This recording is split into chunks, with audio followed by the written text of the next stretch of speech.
Today, we're going to talk about a quarterback in the Big 12 that's already off to a strong start to the season, one that Kelcey has touted for several of the last years, and who's going on his fifth year in college, sixth year in college football because of injuries at COVID year, etc. We're going to Kansas to talk about Jalon Daniels, who starts off the season hot and hopefully is able to continue and finish it off. And hopefully he doesn't have a sore neck from carrying around that giant chain that shows off his highlights, but he can stay healthy and doesn't let that wear him down too much. I think we're in for a big season from the Rock Chalk Jayhawk. Look, I need one of those necklaces. First of all, I just need my highlights, not my athletic highlights, because there's not very many of those that exist in the world. But just my best takes when it comes to our show. Again, not very many of those. Maybe this is a bad take. I love Jalon Daniels and I love what he does.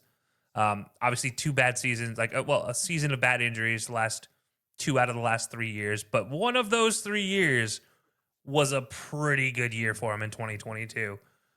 Look, he's been a talented player year in and year out. This year, Johnny Unitas Golden Arm Award watch list going into the year, which is for one of the best quarterbacks in the nation. And you look at what he can do. He's a runner. He's a passer. And in 1 week so far, 18 of 20, 3 touchdowns, 176 yards. He only took 1 sack. Perfect passer rating. I don't know about you, but I would love that for any quarterback. It doesn't matter. If I'm a quarterback and I'm looking, or if I'm a coach and I'm looking for a quarterback to get me through the season, well, a guy who showed a lot of promise, who's been on a lot of award watches, who's had some injuries, he comes in, first game, 18 to 20 for 176 yards and 3 touchdowns. Statement made? I'd say so. So yeah, for me, the guy to watch in a lot of these conversations when it comes to postseason awards and where I have Kansas ranking at the end of the year, a big reason why is Jalon Daniels. I really wish it would have happened last year when Devin Neal was there, because Devin Neal is one of the best running backs in the Big 12 and in Kansas history, by the way. But it's not. Now it's Jalen's show. No Jason Bean, no other quarterback in this room. It is Jalon Daniels' show. And I want to see what he can do this year, because I believe he can be that quarterback that takes the next step. The guy that starts the season unranked going into draft conversations and ends the season as a top 3 to 5 conversation for a quarterback. And I think that's how talented he can be. It's just a matter of now, can he show that on the field? And I do think he can. I'm really curious if he can stay healthy and keep it all together. I'm excited to see how that plays out for sure, especially in the Big 12, where I think it's a very good conference. I'm looking at Arizona State, Kansas State, Iowa State, who we just saw the previous two go battle in Ireland. I think there is good teams in the Big 12, but there is room for anybody to take the mantle. And I think an outstanding a breakout, I'm going to say breakout, even though we've seen it before, but a full season breakout from Jalon Daniels, maybe 2022 cranked up to 11. I think that could be something where he could possibly lead them to a potential Big 12 title if he is on his P's and Q's, maybe get into a lot of that award conversations. Like we see it at 2022 season I'm referencing specifically, 419 rushing yards, 2,000 passing yards. We'll probably crank those up just a little bit. 18 touchdowns to 4 picks. You absolutely love that. Tack on 7 rushing touchdowns.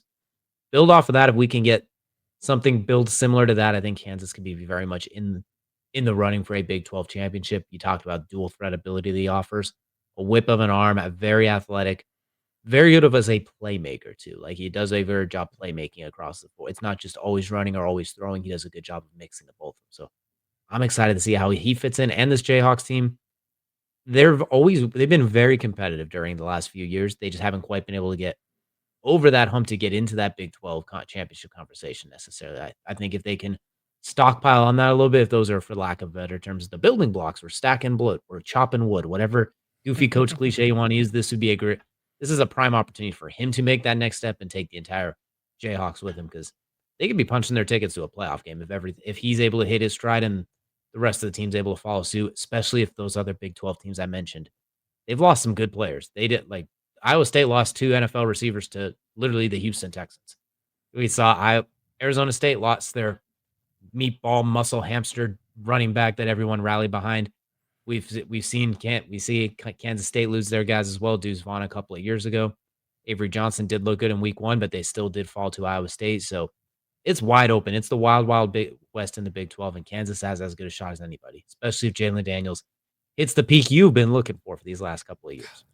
And like even last year was not a bad year until you get to that interception number. Once you hit The that turnovers interception number, killed it's them, like, oh, this is not good. And the sacks didn't help either, but it's not as bad as his first year with 28 sacks. Like, okay, we yeah, did better there. especially on But 152 attempts. yeah, it's. I mean, last year the interceptions definitely cost him, but the rest of his stat line was really good through the year. It just was those turnovers that are going to hurt you. And I think this year, if he can continue, and I'm not going to say he's going to have a 213 passer rating every single game, but if you can stay in that 160 to 180 range as a quarterback, you feel a lot better going forward because that means you didn't throw that many picks at the end of the season. And if you even take into consideration his last season, as far as those interceptions go, he still has a 2-to-1 touchdown to interception ratio, which is not great, but there's some worse ones that are in the Hall of Fame. I'll say that much in the NFL. So yeah, it's not great in that situation. But if you take out last season, his numbers become a lot more respectable. And you look at that as, wow, this guy's actually really good. One season could be the anomaly. That's my hope. My hope is that it's one season's the anomaly and not in the bad way. I'm hoping that last year was just a rough year when it came to turnovers, and this year he's got it figured out. So yeah, we'll see. And one thing I'll also note on him too is let's take a look at Kansas' schedule. Wagner, a very reasonable 200 passer rating game potentially. Missouri, Yeah. sneaky good. That's a very good. I think that'll be one that could get them ranked if they perform well in there, like in the 25, something like that. West Virginia, very winnable. Cincinnati, very winnable. UCF, it's not 2015 where they claim to be national champions, so it's very winnable.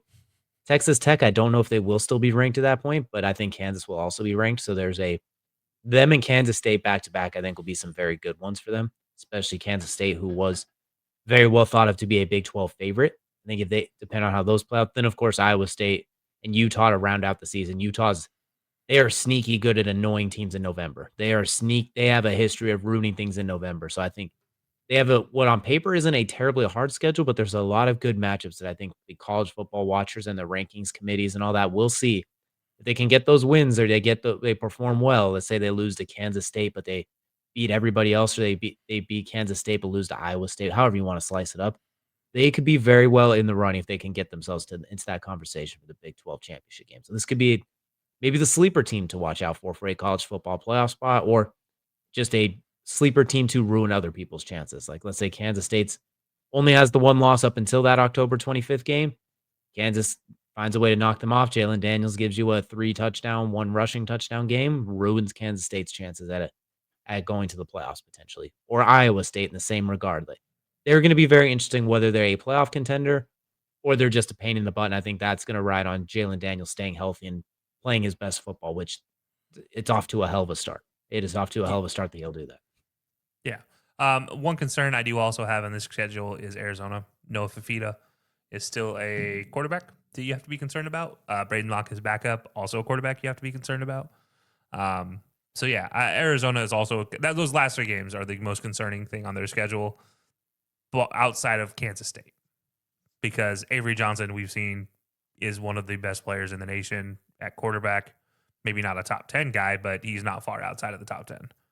So yeah, we'll see if Jalon can match up well throughout the rest of the season. But I think you have to go into K State undefeated for Jalon's sake to have a chance at Heisman at the end of the season, and you have to beat Kansas State, and then you have to finish out strong for the rest of the year. Absolutely. I can't wait to see how Jalon Daniels progresses in what I believe will be his final year of college football. I've been proven wrong before. Maybe he goes on the Bo Nix trajectory. The Cam But Rising trajectory. oh boy, let's hope not.